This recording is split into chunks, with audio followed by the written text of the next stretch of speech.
Hey guys, it's Rustin, Dodd of the Kansas City Star here with Sam Mellinger at Kauffman Stadium on Thursday afternoon. Big news today, of course, Mike Moustakas out for the season with a torn right ACL. He's going on the disabled list. Alex Gordon is already on the disabled list with his injury. He's got out for a month. Sam, okay, just like first things first, what does this mean for the Royals in 2016? Losing two All-Stars on one play in Chicago on Sunday, and then going forward without these guys for the next month.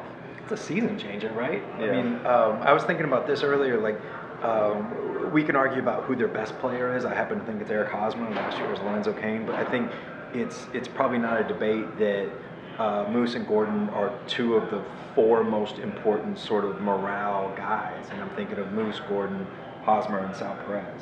Maybe you throw in Kendrys Morales in there, because I know he's got a strong presence as well. But, you know, this is a part of the personality of a team that has really rallied around the idea that they win as a personality. You know what I mean? And I think that as much as the production, two All-Stars on one play, one inconsequential, nothing foul ball, you know, that's as big as anything. What, yeah. I mean, what do you think?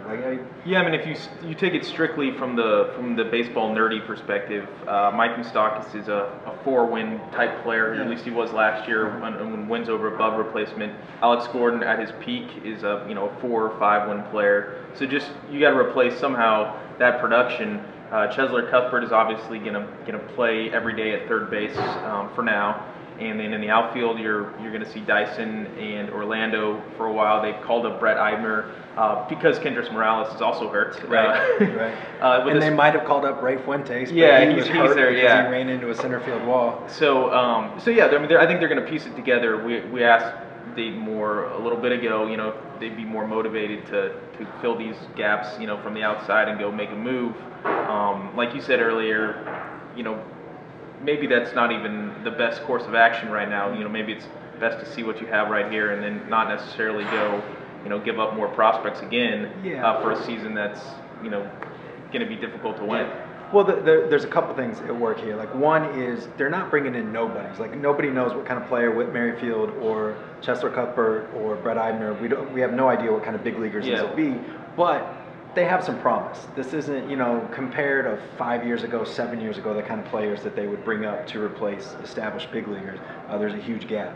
The other thing, though, is like today is May 26th, and like that decision on do we add or do we subtract is not made on May 26th, and it's not even made on June 26th, and even on July 26th, there's still a lot of other factors such as like who's available and what do they want and does it all make sense. My sense is that they're not going to do anything at the deadline, partly because they don't have a lot to give up now, and I'd be shocked if they sold. Some people I see on Twitter and stuff are saying like, should we just sell the pieces and build for the future? That's dumb.